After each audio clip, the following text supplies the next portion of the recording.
Nessa quarta aula aqui do curso Adaptabilidade Profissional, a gente vai falar um pouco sobre análise pessoal gamificada, né? Ou seja, com gamificação, gamification. E o que é gamificação? Se você não tem nenhuma noção do que é gamificação, eu vou dar só uma breve síntese aqui, um breve resumo. Aqui na Universidade da Arilha a gente tem vários cursos sobre gamificação, e um deles inclusive é gratuito, né, que é uma introdução ali à gamificação, para te ambientar melhor nisso. Então, se você não tem nenhuma noção mesmo, eu recomendo que você faça esse curso gratuito. Ele tem outras opções também, mas esse gratuito já vai te ambientar melhor. Mas o que seria a gamificação? A gamificação é o ato de você utilizar mecânicas de jogos dentro de uma coisa que não é um jogo para gerar resultados de engajamento melhor. Ah, mas como assim? Então eu vou jogar trabalhando, vou trabalhar jogando. Não. O jogo, ele tem uma coisa que engaja as pessoas ficam engajadas nele. Ele cria experiências estimulantes. Então tem gente que consegue ficar 12, 15 horas jogando, até muito mais que isso, na verdade. Por quê? Porque o jogo tem esse retorno, né? Ele tem essa diversão, ele gera esse engajamento, esse interesse, essa vontade de continuar. E a gamificação é você estudar essas questões de dentro dos jogos, de videogame, de tabuleiro, de cartas, enfim, e aplicar isso no ambiente que não é um jogo, para que as pessoas tenham esse mesmo interesse, né? Ou pelo menos similar, essa mesma vontade de fazer aquilo, porque elas têm esse estímulo de fazer, elas estão engajadas naquilo, né? E o que a gente está falando então sobre uma análise pessoal gamificada, né?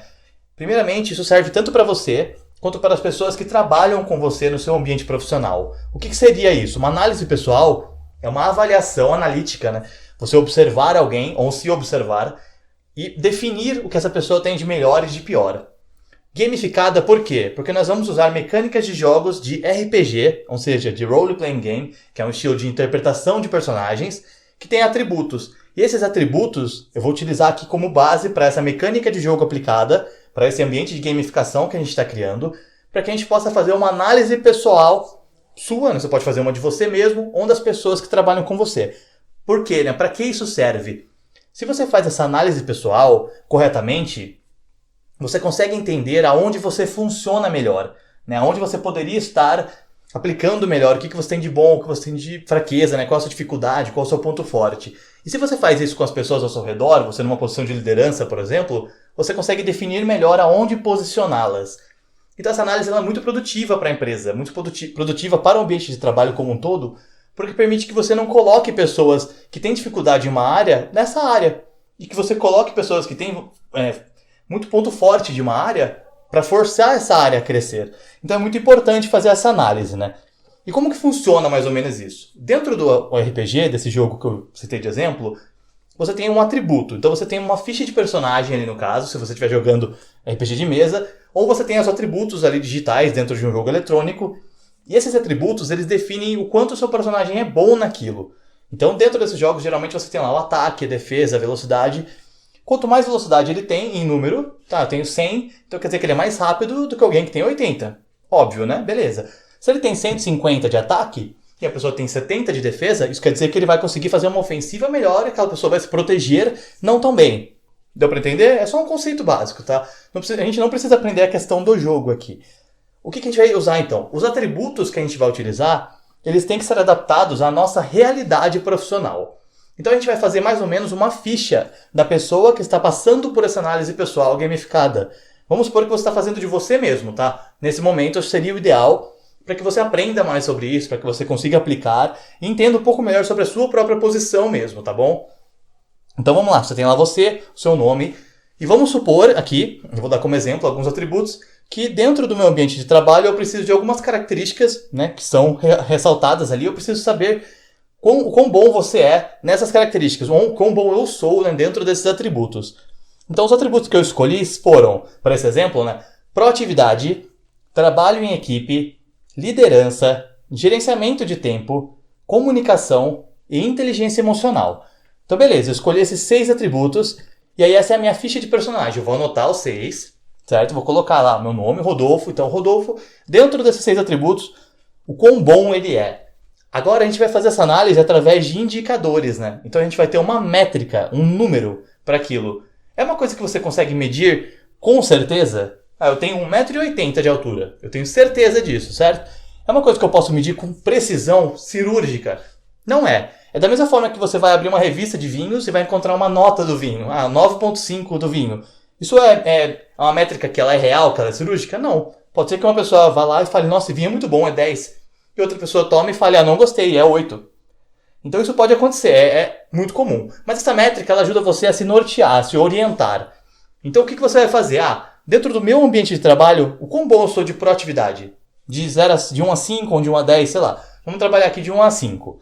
Então, 1, eu sou muito ruim naquilo. Eu não sou nada proativo. 2, eu sou um pouco proativo. 3, eu sou intermediário. Às vezes eu faço, às vezes não. 4, eu já tenho uma proatividade que se destaca. Eu faço muito mais do que outras pessoas. E 5, eu sou o mais proativo daquele setor. Eu sou a pessoa com maior proatividade daquela área de trabalho. Estou muito envolvido, tenho muita proatividade, tenho muita iniciativa, eu quero muito fazer aquilo. E aí eu vou dar a minha nota, de 1 a 5. Então vamos colocar que minha proatividade é 4. Talvez eu não seja o mais proativo do setor, mas eu sou um dos que mais se destaca nesse atributo. Beleza. A gente tem então um trabalho em equipe. Eu acho que eu trabalho muito bem em equipe com as pessoas daquele setor. Mas vamos supor que eu tive dificuldades de trabalho em equipe com outras pessoas de outros setores quando isso foi necessário. Então esse é um ponto de atenção. Se você está muito bem no lugar onde você já está acostumado e não está muito bem no outro, pode ser que isso seja um problema. Pode ser que essa necessidade no futuro gere uma dificuldade. Então, é bom ficar mais atento a isso, certo? Então eu vou colocar 3, porque eu estou trabalhando bem em equipe com a minha equipe. Mas eu não sei como vai ser com outras equipes. Vamos avaliar melhor. Então, intermediário. Liderança. Vamos supor, então, que eu tenho uma dificuldade muito grande de liderar. Eu sou muito bom em fazer, sou muito bom em dar ideia, porque eu sou proativo, eu sou muito bom em estar junto com a equipe, me comunicar e tal. Mas eu não sou muito bom para organizar um time. Eu não consigo estar na cabeça do time, não consigo estar na frente do time, o que não é problema nenhum, tá bom? É importante saber da liderança, é importante liderar, é importante desenvolver isso, mas é algo que pode ser desenvolvido posteriormente. Então vamos colocar 2. Ou seja, eu não sou o pior líder de todos, mas eu tenho uma dificuldade, eu ainda estou abaixo do necessário ali para manter uma liderança padrão. E na sequência eu tenho aqui então o meu gerenciamento de tempo. Nossa, eu não sou muito bom em liderança. Porém, eu sou uma pessoa que eu sou muito organizado. Eu tenho meu tempo milimetricamente calculado. Eu não erro, não me atraso. Eu sou muito bom nessa parte. Vou colocar 5, a pessoa que mais se destaca ali dentro disso. Por último, então na sequência eu tenho comunicação, então uma pessoa que fala muito, eu falo muito bem, negocio muito bem, porém não sou a melhor pessoa do setor, vamos colocar um 4 lá também. E por último, inteligência emocional. E aqui eu vou validar o quê?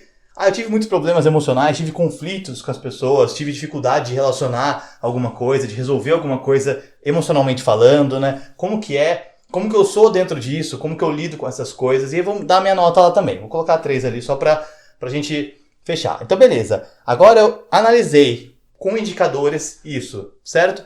Quando eu fiz essa análise, dentro desses 6 atributos que eu defini, agora eu sei quais são os meus melhores atributos e quais são os meus piores atributos, certo?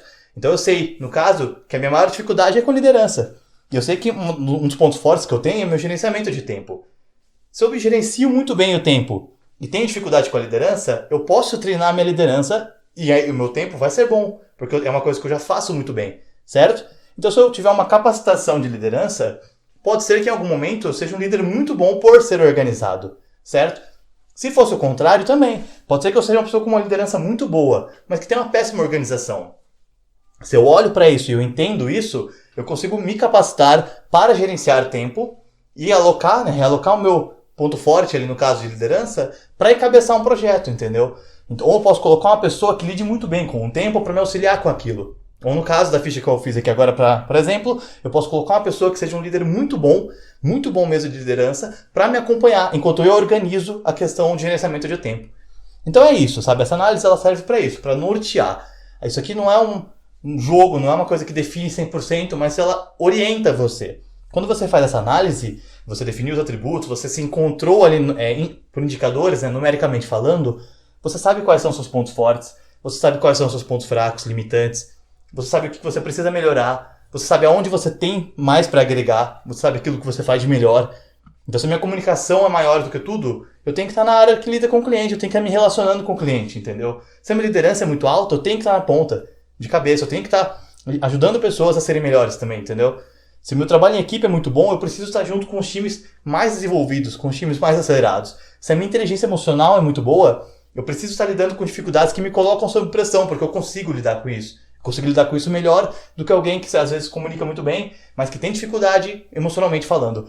Então é isso, serve para você se nortear. E a gamificação tem diversas outras aplicações, Tenho vários outros cursos aqui, conteúdos também no canal que falam sobre isso, que vão ajudar bastante, vão nortear bastante. E eu recomendo bastante vocês aprenderem sobre isso, porque é uma coisa que agrega muito para o futuro, é uma coisa que ajuda muito as empresas, ajuda muito mães com filhos, ajuda muito pais, né, com filhos também, ajuda muito a ensinar, né, alunos para treinamentos, para educação corporativa. Tudo isso pode ter muita coisa positiva vinda da gamificação. Então vale a pena ficar de olho, é uma coisa que agrega bastante e nesse cenário de análise pessoal traz muito resultado positivo mesmo.